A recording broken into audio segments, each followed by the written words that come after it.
presença do Senhor, ela é maravilhosa. Na presença do Senhor, a cura, a transformação, a libertação.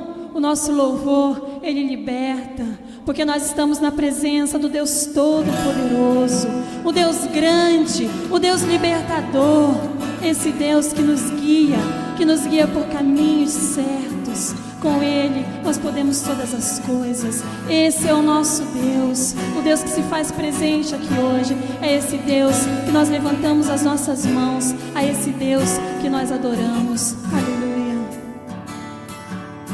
Em tua presença, ó Senhor, teu povo unido quer buscar o teu querer.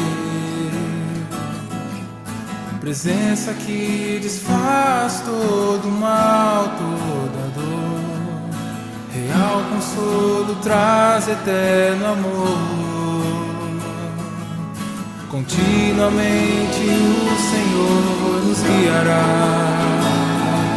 No deserto água viva nos dará, como um manancial, onde as águas nunca faltarão. Continuamente o Senhor nos guiará.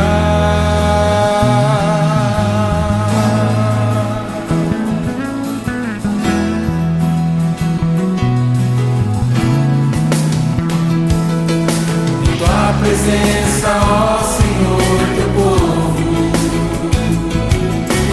unido quer buscar o teu querer. Presença que desfaz todo mal, toda dor. Real consolo traz eterno amor. Continuamente o Senhor nos guiará.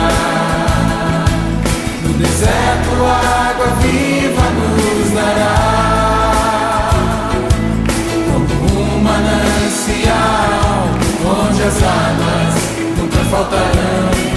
Continuamente o Senhor nos guiará.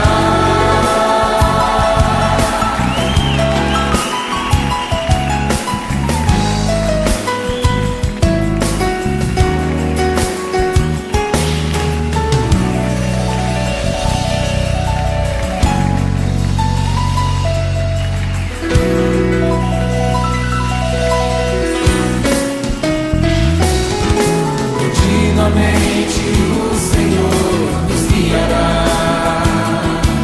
No deserto água viva